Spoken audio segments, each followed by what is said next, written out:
Yaba mfowethu, ezinye izinto zidinga ukuthi umuntu asebenzise ingqondo mani. Niyeke ukhomenta imnyukazi esimele esifana nalesi. Sonke njengamanje sisadidekile bafowethu, asazi kwenzekeni ngomhlongo uBobo. Musana ukukhuluma okuningi manje nanidida abantu. Yabona-ke iy'ndaba ezikanje akuzona iy'ndaba zokudlala ezifana nalezi zokugonyuluka nani nani. Akuzona indaba zokudlala lezi social media. Iy'ndaba ezibuhlungu kakhulu ezingehlela noma ubani. You understand? Into engehlela noma ubani le.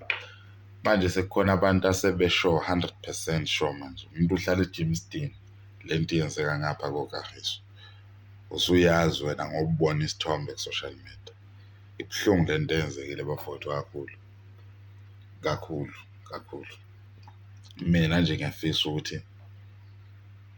ngiyafisa uyizwela ngaye uBobo ukuthi kwenzekeni. You understand? Kodwa manje anginawo lawo mandla njengamanje. Inhliziyo yami ibuhlungu ngale ndlela yokuthi uma ngibona umuntu okhomenta amanyala, lo muntu lo uyanginyanyisa lo muntu, because kubuhlungu bafowethu. Lo muntu udume ngale ndlela yokuthi uyaziwa. Uyaziwa, kunabalandeli abangamfela. Bathini njengamanje? Une-family, uney'ngane nomndeni. How do they feel njengamanje uma wena uzokhomenta amanyala kanje? Ngale nto futhi abanye abantu abathola ukuthi akuyona le nto abantu ade becabanga, abantu abayicabangayo. You understand?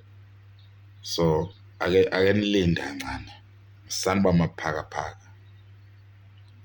Eyi, niyanginyanyisa man sometimes. Nikhuluma too much. Ake nithule. Siyazi nizalwa abantu abanjani. Thulani man. Yes, yes.